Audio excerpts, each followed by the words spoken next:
mendengarkan firman Tuhan dan doakan supaya saya dapat menyampaikan firman Tuhan dan dapat berdiri tegap oleh karena Tuhan. Amin. Ya, shalom sekali lagi bagi Bapak Ibu yang beribadah lewat live streaming dan mendengarkan siaran ulangan dari gereja kita lewat YouTube. Shalom semuanya. Apa kabar? Luar biasa baik dan sehat ya. Amin. Saya yang kurang sehat kemarin tapi dalam nama Yesus oleh bilu-bilu Tuhan Yesus saya sudah sehat. Amin. Ya. Tema kita seperti yang Bapak Ibu ketahui adalah dosa dan implikasi dalam hidup manusia. Hari ini tangan saya dingin sekali ya. Temanya adalah dosa dan implikasi dalam hidup manusia. Apa itu dosa, saudaraku?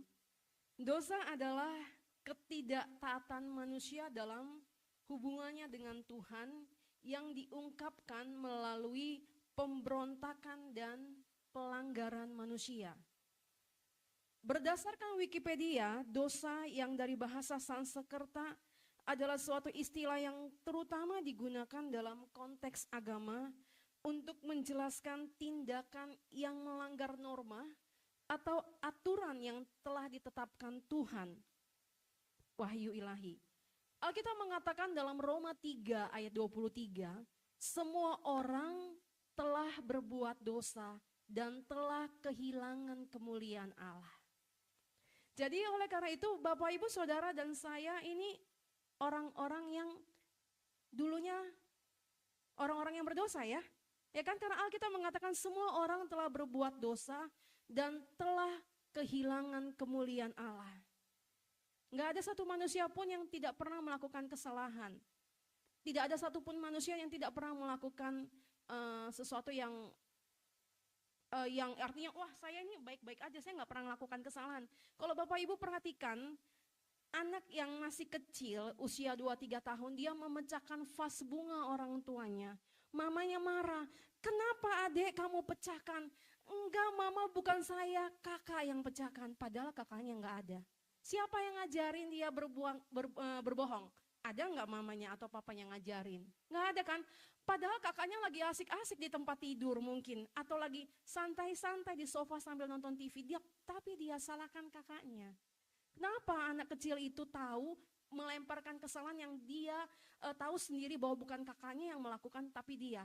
Karena memang dari awal mulanya sejak manusia jatuh dalam dosa, dan kita sebagai secara tidak langsung adalah keturunan Adam dan Hawa, maka nggak diajari berbohong pun kita bisa berbohong, benar nggak? Nggak mungkin ada orang tua, nanti kamu harus sering rajin berbohong ya nak, nggak ada ya kan? Ya kan? Nggak ada kan? Kalau ada kasih tahu ya nanti boleh konselnya dengan Pastor Ari gitu kan ya. Tapi dari bayi baru lahir pun telah mengandung benih dosa. Karena Alkitab mengatakan semua orang telah berbuat dosa dan telah kehilangan kemuliaan Allah. Mari kita buka firman Tuhan dari Alkitab, kitab Kejadian 3 ayat 9 sampai 19.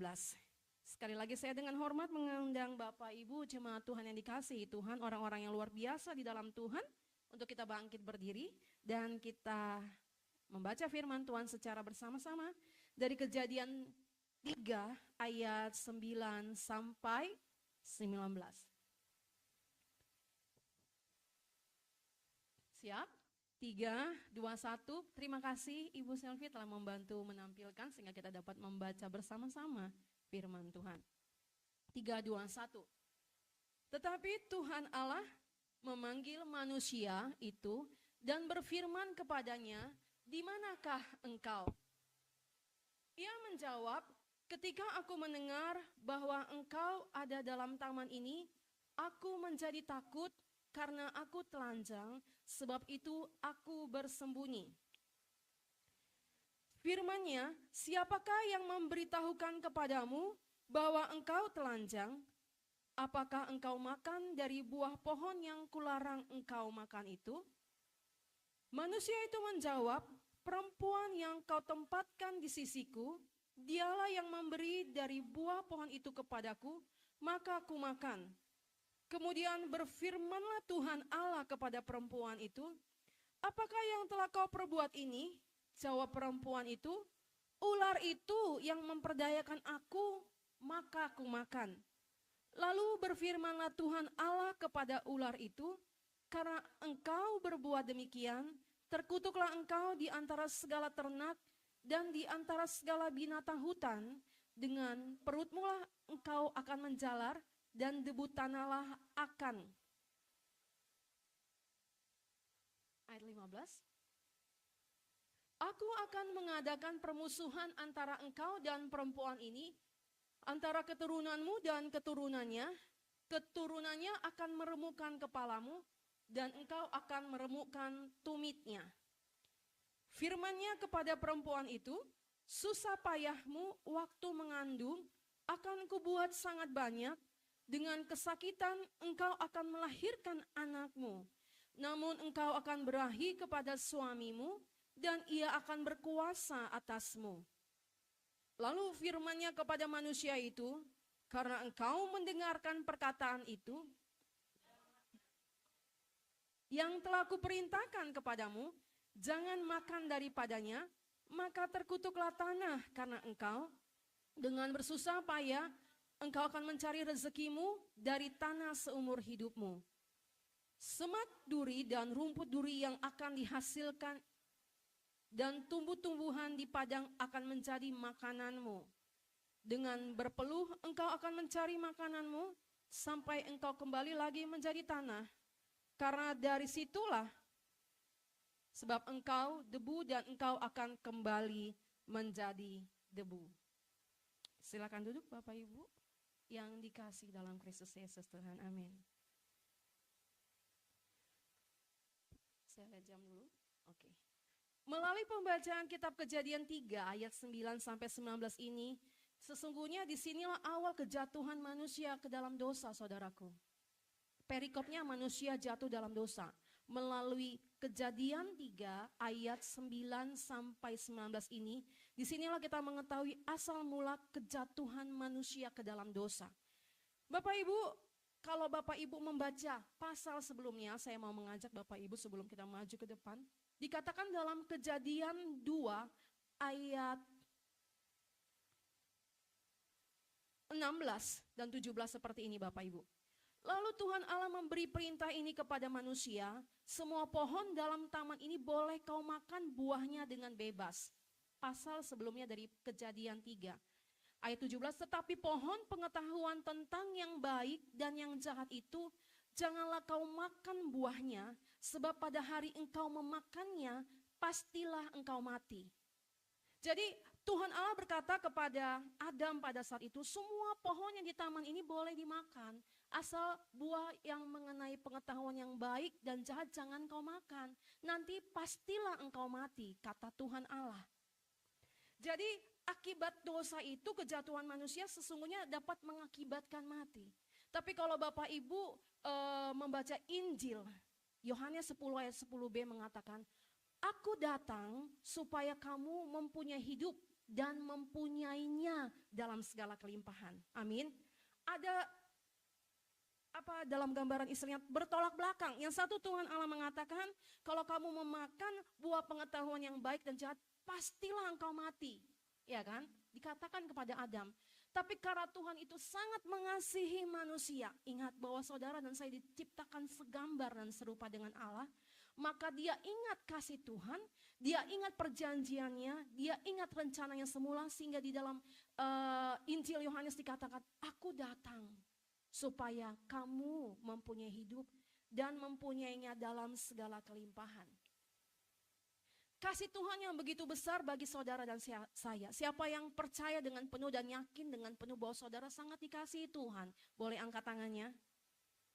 Saudara bukan hanya dikasihi Tuhan, tapi saudara dicintai Tuhan. Amin. Semua orang mungkin kita, misalnya suami-suami gitu ya, para istri, atau mungkin gambaran kita membayangkan, apakah semua kita cintai? Enggak kan ya? Masa semua wanita yang ada di muka bumi ini saya cinta sama dia, enggak begitulah ya kan? Pasti dari semua wanita ada satu pilihannya yang dicintai. Itulah yang diajak, yuk sayangku kita menikah. Benar gak Pastor Ari? Iya kan? Tapi saudara dan saya dicintai oleh Tuhan Yesus. Amin. Dicintai oleh Bapa. Oleh karena itu saudara sangat berharga. Bukan hanya sekedar dikasih, tapi dicintai. Nah oleh karena itu Tuhan Allah mengingat bahwa dia sangat mengasihi dan mencintai manusia, sehingga dia datang dan mengatakan, aku datang supaya kamu mempunyai hidup dan mempunyai dalam segala kelimpahan. Dalam doa Bapa kami dalam Matius 6 ayat 10 saudaraku, dikatakan seperti ini. Matius 6 ayat 10. Datanglah kerajaanmu, jadilah kehendakmu di bumi seperti di surga. Yuk kita doa Bapa kami dulu yuk. Bapa kami yang di surga, dikuduskanlah namamu, datanglah kerajaanmu, jadilah kehendakmu di bumi seperti di surga. Tuhan Yesus mengajarkan kepada kita, orang-orang anak-anak yang dikasihnya itu mengatakan, datanglah kerajaanmu di bumi seperti di surga. Kita lengkapi lagi yuk sekali lagi. Berikanlah kami pada hari ini makanan kami yang secukupnya, dan ampunilah kami akan kesalahan kami, seperti kami juga mengampuni orang yang bersalah kepada kami. Dan janganlah membawa kami ke dalam pencobaan, tetapi lepaskanlah kami daripada yang jahat. Karena Engkaulah yang punya kerajaan dan kuasa dan kemuliaan sampai selama-lamanya. Amin. Dalam doa Bapa kami kita diajarkan dalam segala aspek kehidupan kita berkata, datanglah kerajaanmu Tuhan di bumi seperti di surga. Dalam segala aspek saudara. Amin. Makanya boleh ditampilkan, mohon ditampilkan slide-nya Ibu koordinator kami yang kami kasihi. Ya. Di dalam perikop, dalam PowerPoint yang telah disiapkan dikatakan seperti ini saudaraku. Bahwa kerajaan Allah adalah sistem pemerintahan Allah, baik yang ada di surga maupun di bumi. Sedangkan gereja adalah kantor cabang dari kerajaan Allah yang ada di bumi. Saya ulangi lagi saudaraku, Bapak Ibu Saudara bisa baca bersama-sama yuk, supaya dia meresap dalam hati kita masing-masing. Katakan, kerajaan Allah adalah sistem pemerintahan Allah, baik yang ada di surga maupun di bumi. Sedangkan gereja adalah kantor cabang dari kerajaan Allah yang ada di bumi. Dengar baik saudaraku yang dikasihi dalam Tuhan, saya dan saudara bukan hanya sekedar jemaat atau pengerja atau aktivis yang menghadiri atau melayani kebaktian setiap hari Minggu. Garis bawahi, saudara bukan hanya sekedar jemaat atau pengerja, aktivis yang menghadiri atau melayani kebaktian setiap hari Minggu. Bahkan lebih daripada itu, sesungguhnya saya dan saudara harus memposisikan diri sebagai raja kecil yang menghadirkan kerajaan Allah. Amin. Dikatakan seperti ini, kerajaan adalah sistem pemerintahan Allah, baik yang ada di surga maupun di bumi. Sedangkan gereja, yaitu saudara dan saya, adalah kantor cabang. Bapak Ibu bisa bayangkan dalam sebuah perusahaan yang cukup besar, apa ya perusahaan yang cukup besar di Indonesia ini atau di dunia? 9 naga ya atau apalah. Kalau punya kantor cabang, para pegawainya pasti bangga, benar gak? Pastinya kan, oh iya, kantor pusat saya megah besar. Kamu di mana kerja? Kalau saudara kerja di sebuah perusahaan yang besar, bangga nggak? Bangga nggak? Nah kita ini kantor cabangnya kerajaan Allah yang ada di bumi ini. Keren gak sih? Tepuk tangan dulu dong supaya saudara menyadari bahwa saudara itu adalah keren. Kantor cabangnya Tuhan di bumi ini. Amin. Oleh karena itu sesungguhnya pada waktunya nanti saudara sebagai raja kecil yang telah menduduki domain wilayah di mana saudara akan menduduki suatu hari nanti saudaraku. Sehingga dikatakan kerajaan adalah sistem pemerintahan Allah baik yang ada di surga maupun di bumi. Sedangkan gereja adalah kantor cabang dari kerajaan Allah yang ada di bumi. Jadi kalau saudara menyadari ini, maka saudara akan antusias untuk beribadah. Amin. Saudara akan antusias untuk melayani karena saudara sebagai representatif dari kerajaan Allah. Amin. Bukan sekedar hanya sebagai jemaat yang kata WL, tepuk tangan, ya kan? Tadi worship leader, mari kita tepuk tangan, bukan. Tapi saudara tepuk tangan bukan karena disuruh WL, tapi saudara tepuk tangan karena saudara menghadirkan kerajaan Allah di mana saudara dan saya berada. Amin. Amin, sehingga itulah yang akan membuat kita antusias. Siapapun worship leadernya, siapapun hamba Tuhan yang menyampaikan firman Tuhan, saudara dan saya menghadirkan kerajaan Allah. Saya wakilnya Tuhan. Saya representatifnya kerajaan surga. Saya kantor cabangnya kerajaan surga di muka bumi. Amin. Amin saudaraku. Boleh slide berikutnya dikatakan. Kehendak Allah belum tergenapi secara sempurna di muka bumi. Karena ada yang menghalangi yakni kerajaan setan. Ini yang harus kita tanda kutip. Oh, ini yang menghalangi saya. Ini yang membuat saya kurang bersemangat. Ini yang membuat saya kurang antusias. Ini yang membuat saya melihat siapa ya pengkhotbahnya, siapa ya worship leadernya. Karena ada yang menghalangi, yaitu kerajaan setan. Mari kita buka 1 Yohanes 5 saudaraku, ayat 19. 1 Yohanes 5 ayat 19. Dikatakan seperti ini. 1 Yohanes 5 ayat 19. Tisu saya jatuh saudaraku. 1 Yohanes 5 ayat 19 berkata seperti ini. Yuk baca sama-sama Bapak Ibu. Kita tahu bahwa kita berasal dari Allah. Dan seluruh dunia berada di bawah kuasa si jahat. Ya kan? Bapak Ibu ingat gak waktu Tuhan Yesus memulai pelayanannya, dia dibawa ke padang gurun. Ya kan? Dicobai kan? Jadi dunia ini, seluruh dunia itu sudah berada di bawah kuasa si jahat. Tapi ingat kabar baiknya, saudara adalah kantor cabang kerajaan Allah, representatifnya Tuhan, amin. Jadi bukan hanya sekedar beribadah biasa, tepuk tangan biasa, tapi pada saat saudara tepuk tangan seperti ini, saudara menghadirkan kerajaan Allah, amin. Menghadirkan suasana surga, tapi terkadang mungkin kita akui, terkadang kita lemah, amin. Terkadang kita malas-malasan, terkadang kita kecewa, terkadang kita sakit hati, terkadang kita jengkel, terkadang kita nggak terima dengan keadaan yang kita sedang hadapi. Karena apa? Dunia berada di bawah kuasa si jahat. Ini kan saudara, benar nggak? Kita buka kembali slide berikutnya. Dikatakan seperti ini saudaraku. Gereja harus menegakkan kerajaan Allah di muka bumi, sehingga gereja dapat mengubah kota dan bangsa. Katakan sama-sama yuk, gereja, suaranya mana saudaraku? Representatifnya kerajaan Allah. Saudara adalah wakilnya, kantor cabangnya kerajaan Allah di muka bumi ini. Suaranya mana? Kita baca bersama-sama. Gereja harus menegakkan kerajaan Allah di muka bumi, sehingga gereja dapat mengubah kota dan bangsa. Amin. Saudaraku yang dikasihi dalam Tuhan, saudara dan saya orang percaya, amin. Saudara di sini, saudara beribadah, saudara memuji Tuhan, saudara adalah orang percaya yang ditebus dengan harga yang mahal, yaitu oleh darah Yesus. Saudara harus menghargai ini dengan yakin dan penuh tanpa keraguan-raguan. Siapa di sini yang masih ragu, saudaraku? Nanti kita bisa sharing secara pribadi. Siapa yang masih ragu kalau saudara adalah representatifnya? Saya pun berusaha, saudaraku. Kadang dalam tidur, Tuhan saya adalah representatifnya. Kita harus memperkatakan itu siang dan malam supaya iman kita bangkit saudaraku sambil tidur. Pada saat saudara mungkin lagi ada kerjaan project, sambil perkataan Tuhan saya adalah representatifnya Tuhan. Walaupun kenyataannya masih biasa-biasa aja. Ya kan, belum ada apa-apanya. Tapi saudara terus memperkatakan itu, maka jadilah seperti apa yang saudara katakan dan imani. Amin. Amin saudaraku. Nah dikatakan, saudara dan saya yang mengaku, yang percaya dengan hati. Siapa yang percaya dengan hati dan mengaku dengan mulut bahwa Yesus adalah Tuhan, satu-satunya Tuhan dan Juru Selamat dunia. Amin.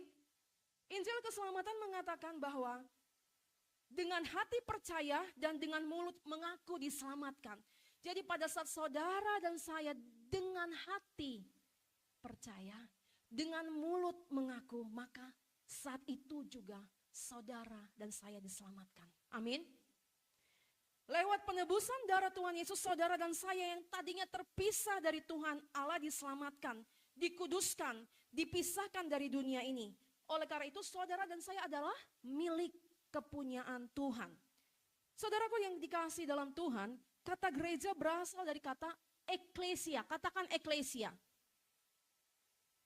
Artinya perkumpulan atau orang-orang yang dipanggil keluar.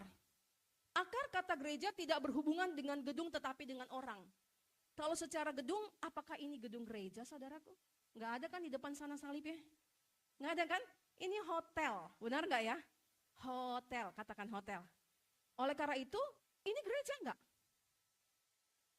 Saudara dan saya yang adalah gereja itu, amin. Perkumpulan orang-orang yang percaya bahwa satu-satunya Tuhan dan Juru Selamat hanyalah Yesus. Ya, jadi saudara dan saya adalah gereja itu, saudaraku. Bukan secara gedung yang dimaksudkan dengan namanya gereja. Oleh karena itu, saudara sebagai jemaat, pengerja, aktivis, ataupun apapun pelayan Tuhan yang melayani, yang beribadah setiap hari Minggu, harus bisa kembali lagi yang telah saya sampaikan tadi, mampu menghadirkan kerajaan Allah. Katakan, colek kanan kirinya, mari hari ini kita harus menghadirkan kerajaan Allah. Kita tepuk tangan, kita tepuk sebelah kanan kita, sebelah kiri. Katakan, kamu harus menghadirkan kerajaan Allah. Amin. Menghadirkan kerajaan Allah. Jadi bukan hanya sekedar beribadah. Karena gereja sesungguhnya itu adalah saudara dan saya. Dikatakan gereja harus menegakkan kerajaan Allah di muka bumi. Sehingga gereja dapat mengubah kota dan bangsa. Sehingga gereja, yaitu ingat gereja saya, katakan gereja saya. Saya harus mampu mengubah situasi, keadaan yang tidak enak, yang tidak nyaman. Mulai dari keluarga saya, tempat saya kuliah, tempat saya bekerja, tempat saya melayani, tempat saya bisnis, tempat saya dimanapun Tuhan tempatkan. Amin. Karena saudara dan saya adalah gereja. Harus menegakkan kerajaan Allah di muka bumi sehingga gereja dapat mengubah kota dan bangsa. Ingat tadi dikatakan dalam 1 Yohanes 5 ayat 19, dunia ini dibawa kekuasaan si jahat. Tapi jangan takut saudaraku, kabar baiknya, roh yang ada dalam diri saudara dan saya jauh lebih besar dari segala roh yang ada dalam dunia. Katakan amin, tepuk tangan dulu buat Tuhan. Bangkitkan iman setiap kita bahwa roh yang ada di dalam diri kita jauh lebih besar dari segala roh yang ada di dalam dunia ini. Esensi kerajaan Allah, Alkitab mengatakan, sebab kerajaan Allah bukanlah soal makanan dan minuman, tetapi soal kebenaran, damai sejahtera, dan sukacita oleh Roh Kudus. Kita buka dari Roma 14 ayat 17, saudaraku. Kita baca bersama-sama. Sebab kerajaan Allah bukanlah soal makanan dan minuman, tetapi soal kebenaran, damai sejahtera, dan sukacita oleh Roh Kudus. Jadi kalau di mana ada kebenaran, di situ ada kerajaan Allah. Kalau saudara berbohong, apakah di sana ada kerajaan Allah? Kalau di sana ada kejahatan, apakah di sana ada kerajaan Allah? Kalau dalam sebuah rumah tangga yang sedang bertengkar, apakah di sana ada damai sejahtera? Enggak ada kan? Makanya kerajaan Allah itu berbicara mengenai soal kebenaran, damai sejahtera, dan sukacita oleh Roh Kudus. Jadi kalau saudara merasa damai, berarti saudara menghadirkan kerajaan Allah. Amin. Saudara bersukacita, berarti saudara tahu bahwa kerajaan Allah ada dalam hidup saudara. Garis bawahi, saudara dan saya adalah representatif, wakil kantor cabang dari kerajaan Allah. Amin. Ya kan? Nanti kita kumpulnya nanti, surga itu nanti. Tapi bagaimanakah kita menghadirkan damai sejahtera, sukacita itu di tengah kehidupan kita selama kita masih hidup di dunia? Atau ada yang mau cepat-cepat kembali ke surga? Ada? Enggak kan? Kita istilahnya kalau lagi sakit, Tuhan sembuhkan saya, berikan saya kesehatan panjang umur. Tuhan berikan kesehatan panjang umur sama mama saya. Pasti begitu, benar enggak ya kan? Orang tua saya, suami saya, benar enggak ya? Iya kan? Belum mau. Ada enggak sih? Kayaknya enggak ada ya. Makanya sebelum kita nanti ngumpul di kerajaan surga, di surga nanti, kita hadirkan dulu kerajaan Allah itu, yaitu kebenaran yang kita lakukan, kebenaran yang kita hidupkan, kebenaran yang kita hidupi sekalipun rasanya nggak mudah. Tapi percayalah, kata firman Tuhan, roh yang ada di dalam diriku jauh lebih besar dari segala roh yang ada dalam dunia ini. Saudara mungkin pernah melakukan kesalahan, saudara mungkin pernah terjatuh, tapi kabar baiknya Tuhan tetap membuat saudara tetap berdiri tegap karena kasih Tuhan. Amin. Seperti yang dikatakan tadi, waktu Adam dan Hawa memakan buah pengetahuan yang baik, Tuhan katakan, kalau kamu makan pastilah kamu mati. Tapi dimakan saudaraku sama Adam dan Hawa. Tuhan ingat, oh ya saya sangat mengasihi manusia. Dia kembali mengatakan, Yesus, aku datang supaya kamu mempunyai hidup dan mempunyainya dalam segala kelimpahan. Amin. Tuhan sangat mengasihi. Hari ini kita akan belajar mengenai itu saudaraku. Nah, kalau oleh karena itu, kita buka kembali tadi Roma 14 ayat 18 melanjut yang tadi. Dikatakan seperti ini Roma 14 ayat 18 saudaraku. Lanjutan dari 17 tadi. Karena barang siapa melayani Kristus dengan cara ini, ia berkenan pada Allah dan dihormati oleh manusia. Jadi kalau saudara, para aktivis, para pengerja, para kita semua hamba Tuhan, melayani Tuhan dengan cara yang benar, keren banget gak? Kita berkenan pada Allah dan dihormati oleh manusia, amin. Iya kan? Makanya tanda kutip ya, saya pernah dengar kisah ya, walaupun saya belum pernah langsung ke sana. Di Indonesia Timur, kalau pendeta kayaknya dihormati banget, benar gak sih? Iya kan? Iya kan? Mau dia, oh Bapak pendeta gitu kan ya. Karena itu, kalau apalagi kita nih, gak pun kita harus pendeta. Kalau semua jadi pendeta, siapa nanti yang jadi jemaatnya? Siapa nanti yang duduk di sini? Masa kita semuanya berdiri di sini? Iya kan? Apapun profesi saudara, pembisnis kah, karyawan kah, pengusaha kah, dokter kah, polisi kah, iya kan? Saudara ingat tadi apa? Ya, terima kasih Pastor Ari. Representatif kantor cabangnya kerajaan Allah. Mahasiswa kah? Mahasiswa. Siapa di sini anak-anak mahasiswa? Anak-anak sekolah? Wakilnya Tuhan loh. Representatifnya kerajaan Allah. Keren gak sih? Iya kan? Saudara keren gak? Jalan, oh saya ini adalah kantor cabangnya kerajaan Allah. Amin, amin. Makanya percaya imani kalau kantor cabangnya kerajaan Allah maka Tuhan yang mensuplai. Walaupun gak langsung, lagi butuh apa belum dapat. Tapi apa-apa, imani bahwa saudara dan saya adalah representatifnya kerajaan Allah. Katakan amin. Oleh karena itu, kalau kita ingin kota, keluarga, bangsa, pekerjaan kita, sekolah kita, orang tua kita diubahkan, maka nilai-nilai kerajaan Allah ditegakkan dan ada 7 pilar di dalamnya. Mari kita buka slide berikutnya. Pilar, apa ini? Ada 7 pilar gunung raksasa. Kita baca bersama-sama ya Bapak Ibu yuk. Pertama pilar spiritual dan sosial. Kedua pilar keluarga. Ketiga pilar bisnis. Keempat pilar pendidikan. Kelima pilar pemerintahan dan politik. Pilar seni dan olahraga dan hiburan. Dan yang ketujuh adalah pilar media. Mungkin ada yang berkata, apa sih itu Bupen, Ibu, Ibu, pilar? Ada yang tahu pilar itu apa? Ya, terima kasih. Pilar itu adalah penguat bangunan dasar yang kokoh, saudaraku. Saudara, kalau melihat bangunan rumah sama bangunan, contohnya mungkin hotel atau mall, mana lebih besar pilarnya? Pasnya lebih besar pilarnya mall ya, hotel ya. Jadi pilar itu dasarnya saudaraku, penguatnya gitu kan ya. Dalam sebuah gambaran bangunan. Nah, dalam membangun nilai kerajaan Allah itu ada 7 pilar saudaraku. Contoh sederhananya saya mau nanya nih, saudara warga negara Republik Indonesia, benar gak sih? Saya mau tanya nih saudara, saudara tahu gak apa pilar bangsa kita? Iya betul, ada 4, ada yang bisa bantu jawab? Baru Pancasila terus? Iya terus? Iya. Wah, tepuk tangan buat Pastor Ari Luta. Luar biasa. Ya kan, ternyata wah keren ya Pastor Ari ya. Wah, luar biasa ya kan. Saya aja harus nyontek dulu di Google apa pilar. Saya pikir saya ngomongin pilar, saya harus tahu pilarnya bangsa negara Indonesia ya kan. Iya benar. Jadi pilar bangsa kita negara Indonesia pertama-tama tadi adalah Pancasila. Undang-Undang Dasar 1945, NKRI, dan Bhinneka Tunggal Ika. Itu 4 pilar dari bangsa kita, oke? Nah, kalau untuk menegakkan nilai-nilai kerajaan Allah ada 7 pilar, yaitu pilar spiritual dan sosial. Makanya saudaraku, penting sekali dari kecil kita membawa anak-anak kita kepada Tuhan. Anak-anak sekolah minggu, puji Tuhan ada anak-anak sekolah minggu di sini, tepuk tangan buat Tuhan. Nanti siap belajar ya Dek ya? Ya? Kita perlu membangun dari kecil, dari mereka masih kecil saudaraku. Untuk mengenalkan kepada Tuhan, untuk membawa setiap anak-anak itu kepada Tuhan. Amin. Pilar keluarga, penting dalam sebuah keluarga adalah mesbah. Amin.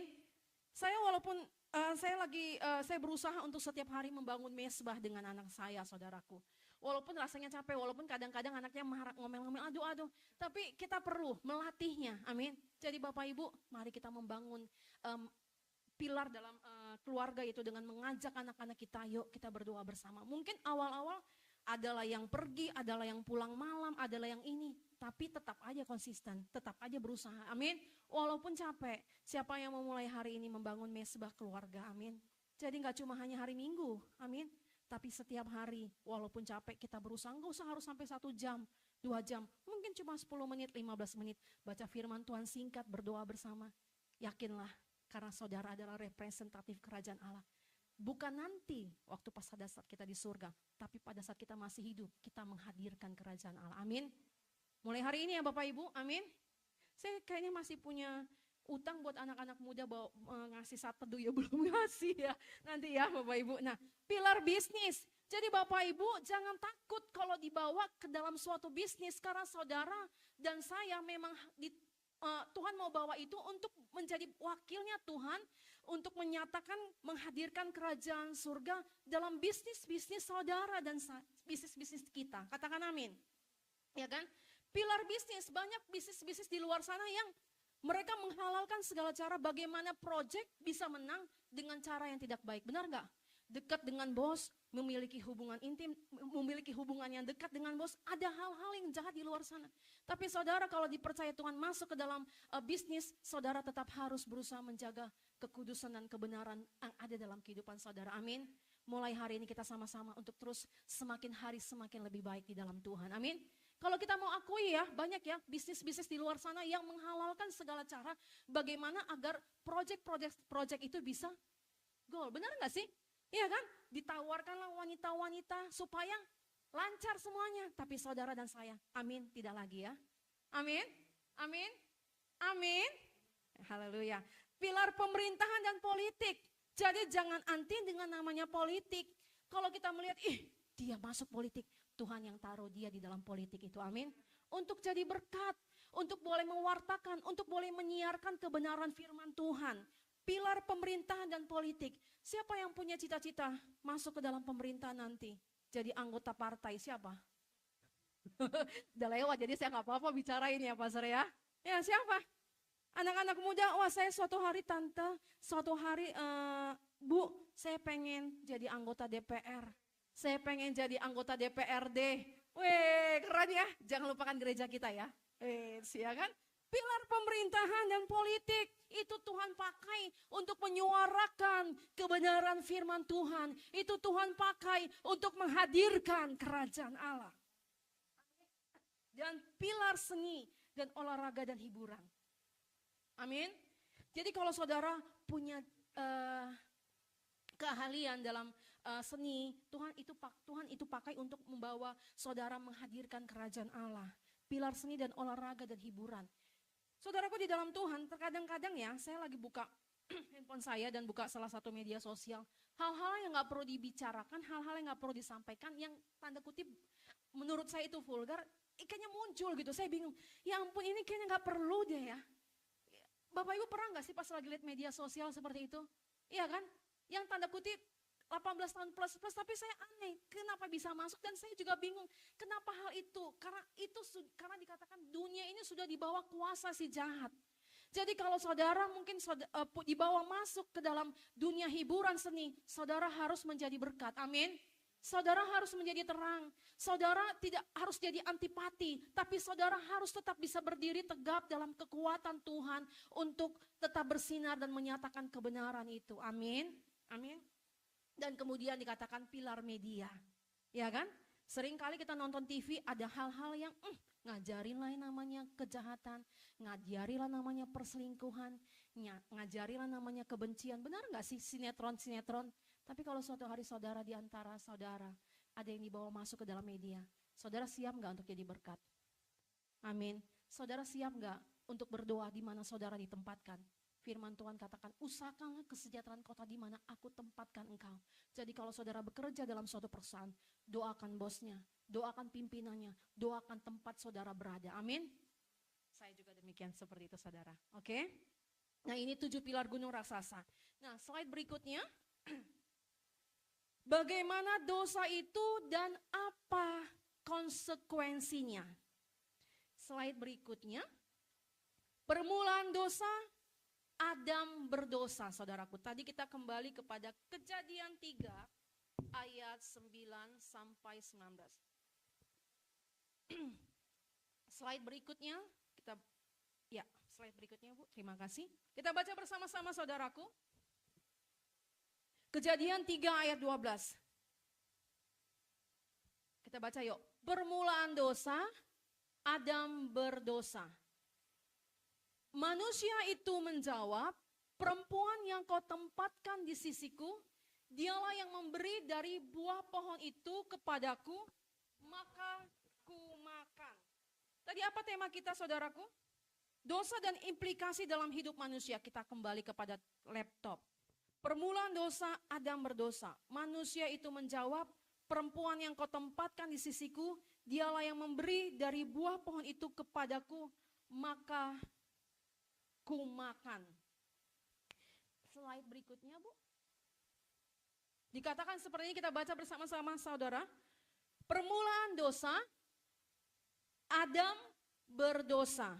Lalu firman-Nya kepada manusia itu, karena engkau mendengarkan perkataan istrimu dan memakan dari buah pohon yang telah kuperintahkan kepadamu, jangan makan daripadanya, maka terkutuklah tanah karena engkau dengan bersusah payah, engkau akan mencari rezekimu dari tanah seumur hidupmu.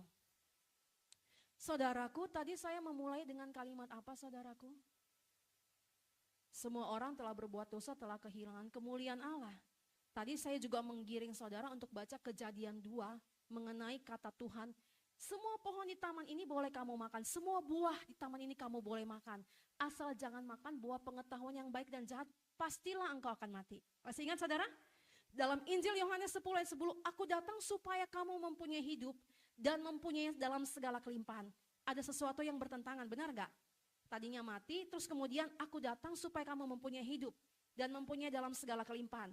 Kalau saudara membaca dan memperhatikan, kita ulangi sekali lagi Kejadian 3 ayat 17, kita hari ini sedikit belajar pengajaran saudaraku. Dikatakan, lalu firman-Nya kepada manusia itu, karena engkau mendengarkan perkataan istrimu dan memakan dari buah pohon yang telah kuperintahkan kepadamu, jangan makan daripadanya. Ingat, jangan makan daripadanya. Kejadian 2 tadi apa dikatakan saudaraku?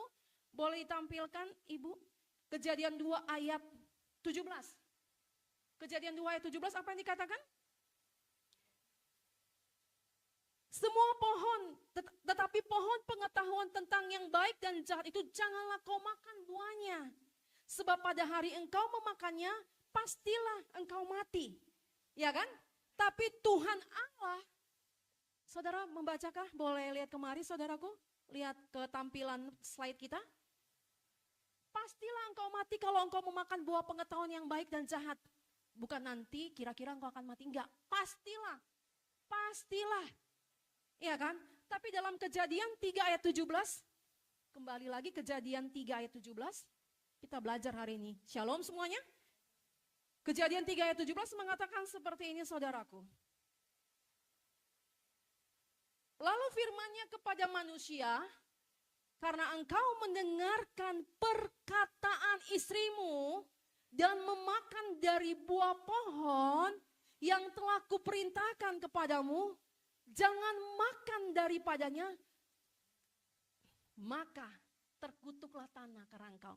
Saudaraku mengerti nggak maksudnya di sini? Kita baca yuk, mana suaranya saudaraku, kita baca yuk dari sini ya. Kembali lagi kita baca Kejadian 3 ayat 17, 3, 2, 1. Lalu firman-Nya kepada manusia itu, karena engkau mendengarkan perkataan istrimu dan memakan dari buah pohon yang telah kuperintahkan kepadamu. Perintahnya apa? Jangan kau makan, nanti kau mati. Ya, lanjutkan lagi. Jangan makan daripadanya, maka terkutuklah tanah karena engkau. Sebentar dulu. Maka Tuhan katakan, karena kan sudah kubilang, kayak gini bahasanya saudaraku. Jadi logat saya ya. Jangan makan itu pohon, jangan makan itu buah, nanti engkau mati.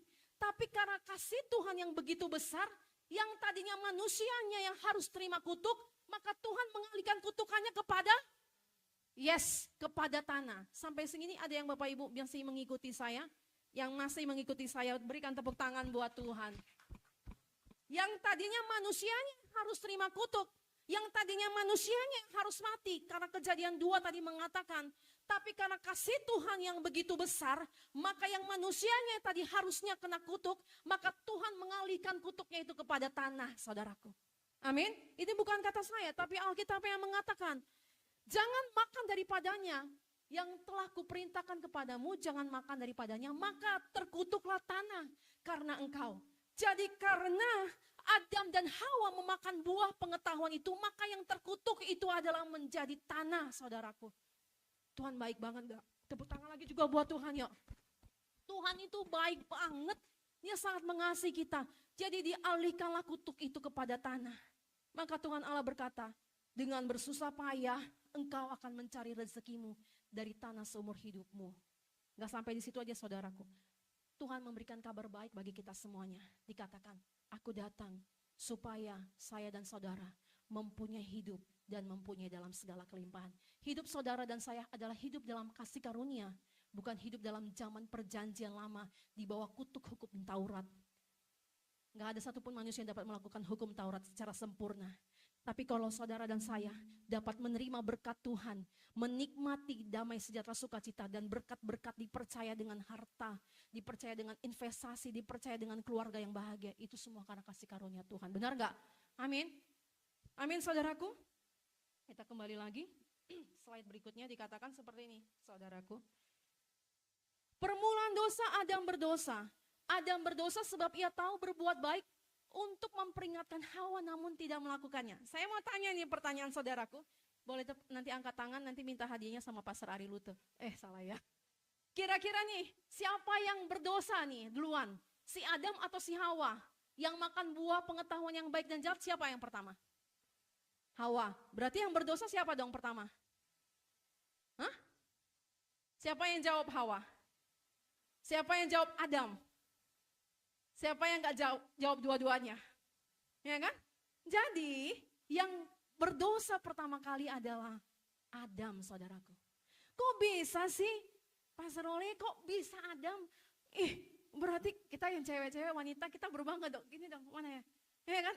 Ya, ini Alkitab yang mengatakan yang pertama kali berdosa adalah Adam, bukan Hawa sekalipun dia yang makan. Karena yang mendapatkan mandat, perintah Allah, jangan engkau makan buah itu adalah Adam. Iya kan? Kalau Bapak Ibu nanti bisa baca kembali di dalam Kejadian 2. Boleh catat? Silakan catat Kejadian 2. Yang mendapatkan mandat, perintah daripada Allah, jangan kau makan buah pengetahuan yang baik dan jahat adalah Adam, bukan Hawa. Ya, Adam yang Tuhan katakan, dan si Adam itu lupa. Mungkin saking senangnya, mungkin karena terpesona sama si wanitanya, si Hawa yang begitu cantik. Ya kan? Enggak Bapak Ibu, intermezzo. Jadi Adam gak memberitahukan kepada Hawa, jangan dimakan. Jadi yang mendapatkan mandat perintah dari Allah secara langsung adalah Adam. Oleh karena itu, Adamlah yang pertama kali berdosa, bukan Hawa. Ya kan? Intinya adalah, kalau saudara tahu kebenaran, tapi tidak melakukannya, maka saudara dan saya berdosa dong ya. Jadi mulai hari ini, kalau saudara tahu ada yang melakukan kesalahan, saudara gak tegur, kesalahan itu kena kepada siapa? Hah? Iya kan? Jadi artinya gini, saudara tahu kebenaran, tapi saudara diamin, saudara gak melakukannya, maka Tuhan akan meminta pertanggungjawabannya kepada yang tahu kebenaran. Pada saat saya mempersiapkan ini saudara, itu juga membuka saya, menegur saya untuk segala dosa-dosa saya di masa lalu. Saya tahu kebenaran, tapi saya tidak melakukannya, atau saya tanda kutip berkompromi. Mulai hari ini saya mengajak saudara, Alkitab firman Tuhan, kasih Tuhan yang begitu besar, mengajak setiap kita untuk tidak berkompromi lagi terhadap dosa. Amin. Untuk hidup dalam apa yang Tuhan tetapkan di dalam kebenarannya. Amin. Seperti Adam, dia tahu tapi dia gak ngomong, mungkin dia lupa karena dia saking senangnya dapat istri yang cantik namanya si Hawa, ya kan. Jadi kalau saudara tahu itu salah, saudara harus cepat-cepat berbalik. Amin. Supaya kasih karunia Tuhan yang Tuhan berikan bagi setiap kita tidak menjadi sia-sia. Jadi ingat ya saudaraku, kalau ada suatu hari ditanya lagi siapa yang duluan berdosa, Adam dan Hawa, berarti jawabannya Adam, ya kan? Bukan Hawa, karena Adam yang mendapatkan mandat perintah dari Allah, ya kan? Nah, berikutnya dikatakan permulaan dosa, Adam berdosa. Jadi jika seorang tahu bagaimana ia harus berbuat baik tetapi ia tidak melakukannya, ia berdosa. Saudara punya orang tua yang harus saudara perhatikan, tapi saudara diamin. Saudara tahu itu saudara punya orang tua, berarti saudara harus mengasihi dan memperhatikan. Berarti kalau kita nggak memperhatikan orang tua kita, berdosa nggak? Halo? Firman Tuhan katakan, hormatilah ayah dan ibumu. Kalau kita marah-marah sama orang tua kita, berdosa nggak? Halo? Ya kan? Tahu kan? Jadi saudara yang tahu lebih banyak, saudara akan dituntut lebih banyak. Jadi kalau saudara rajin dengar firman Tuhan, rajin beribadah, hati-hati saudara akan banyak dituntut oleh Tuhan. Wah kalau gitu Pastor Loli, gak usah deh saya dengerin firman Tuhan, saya nanti jadi tahu banyak. Ya enggak juga kali, tetap harus beribadah, tetap juga harus mendengarkan firman Tuhan. Benar enggak? Iya kan? Nah jadi kalau saudara tahu bagaimana berbuat baik, tetapi tidak melakukannya, ia berdosa. Saudara berada di tengah keluarga di mana saudara punya keluarga besar yang belum percaya kepada Tuhan. Itu adalah tugas saudara untuk mendoakannya.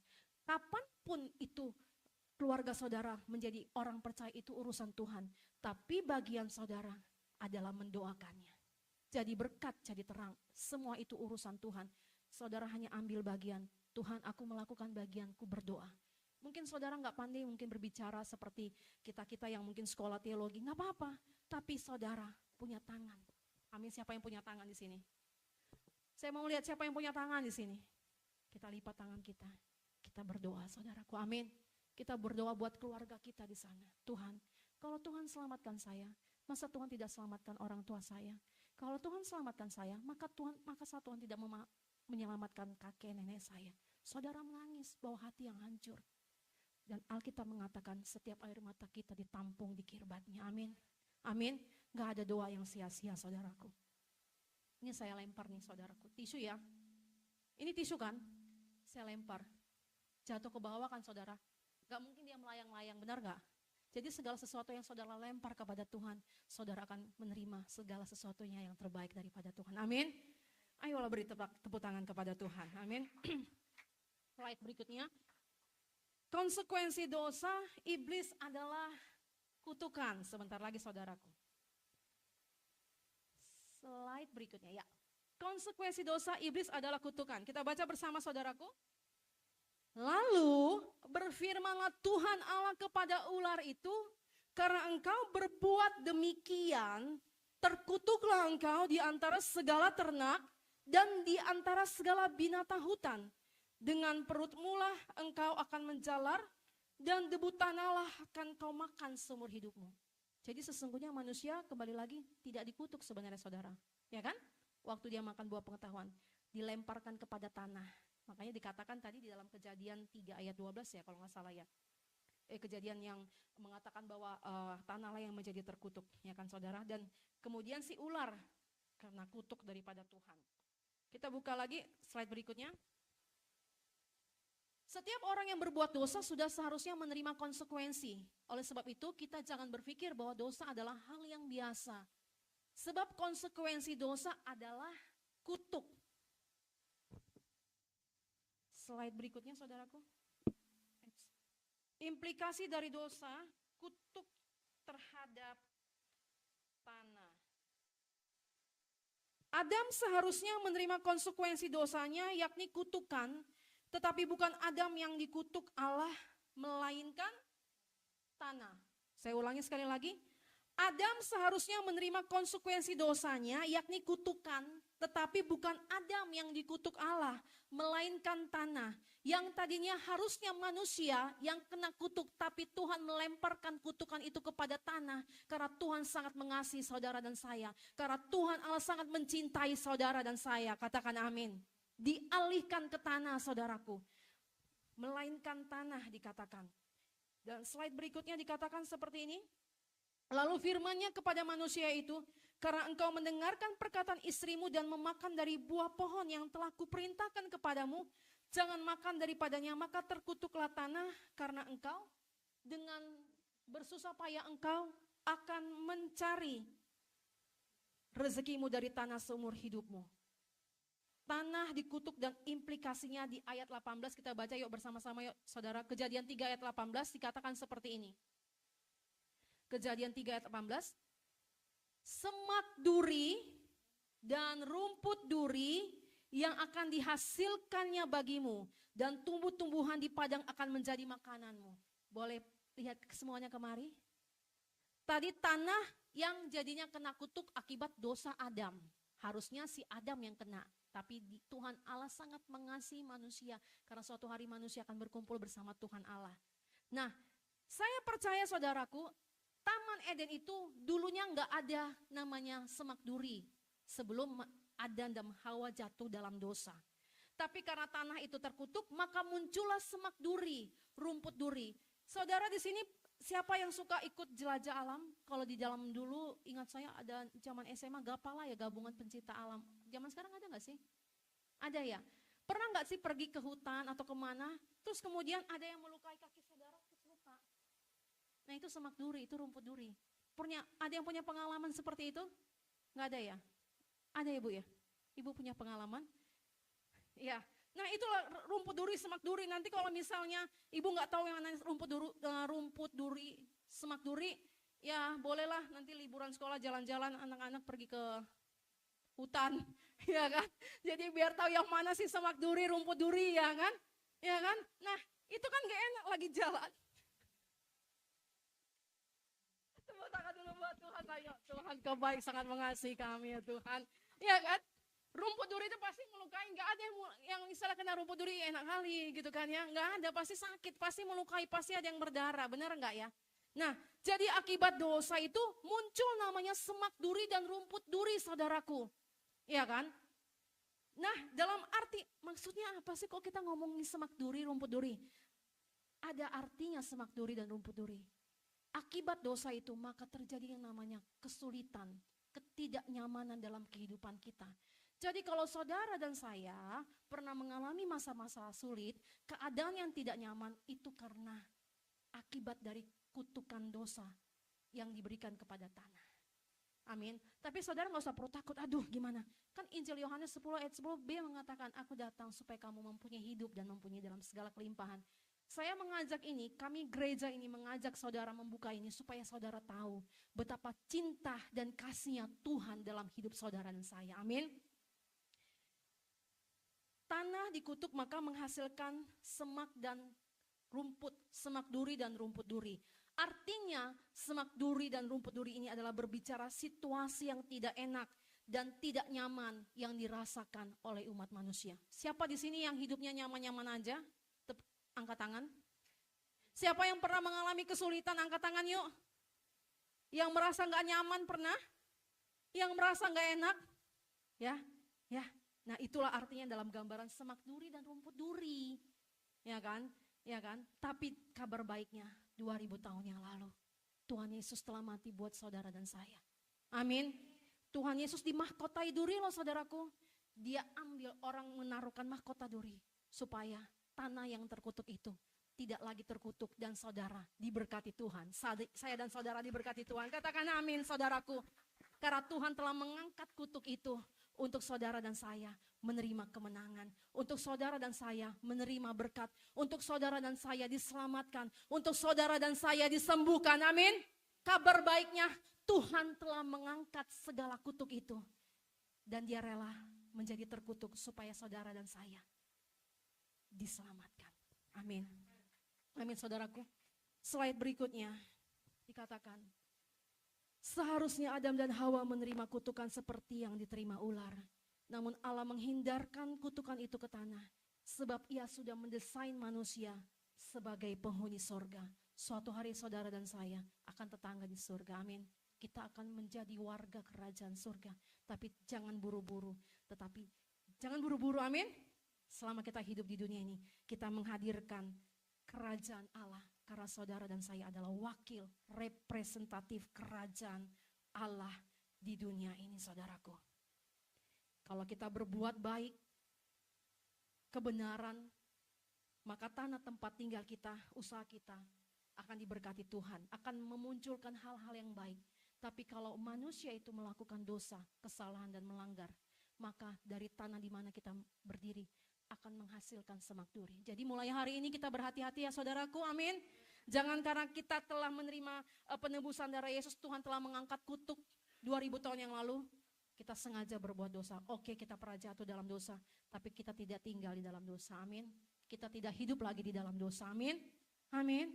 Karena Tuhan telah menebus dan mengganti dan membayar kita semua dengan harga yang mahal, yaitu oleh darah Tuhan Yesus.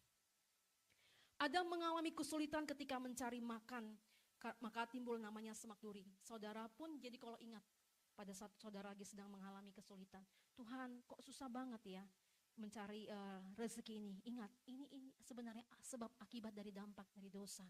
Tapi saudara bisa berkata, saudara punya kuasa di dalam perkataan. Apa saja yang aku pegang dan kerjakan, Tuhan buat aku berhasil.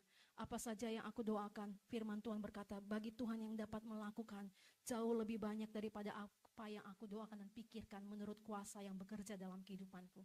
Perkatakan itu Tuhan siang dan malam saudaraku, setiap waktu. Maka segala sesuatu yang mungkin tidak mungkin bagi manusia, tapi mungkin bagi Tuhan. Amin. Manusia ditebus dosanya secara tuntas. Dan Tuhan juga menebus tanah dan mencabut kutuk itu saat dia mati di atas kayu salib. Sebentar lagi kita akan memperingati namanya peringatan kematian Yesus, Jumat Agung dan Paskah. Yesus dimahkotai duri kan saudaraku. Semak duri itu ditaruhkan, ditancapkan di kepala Yesus. Tuhan bukan hanya menebus dosa umat manusia, menebus dosa saudara dan saya, tapi juga dia mencabut kutuk daripada tanah itu saudara. Sehingga saudara yang percaya kepada Tuhan, yang menerima kasih karunia dan keselamatan daripada Tuhan, apa saja yang kita kerjakan mulai hari ini dan seterusnya, Tuhan buat kita berhasil dan beruntung. Amin. Sebagai penutup, yaitu dari Galatia 3 ayat 13-14. Galatia 3 ayat 13-14 berkata demikian saudaraku. Galatia 3 ayat 13-14, boleh pelayan Tuhan boleh siap-siap makin maju ke depan. Dikatakan seperti ini. Kita baca bersama-sama untuk menghormati kembali firman Tuhan. Saya mengundang Bapak Ibu Jemaat untuk boleh bangkit berdiri.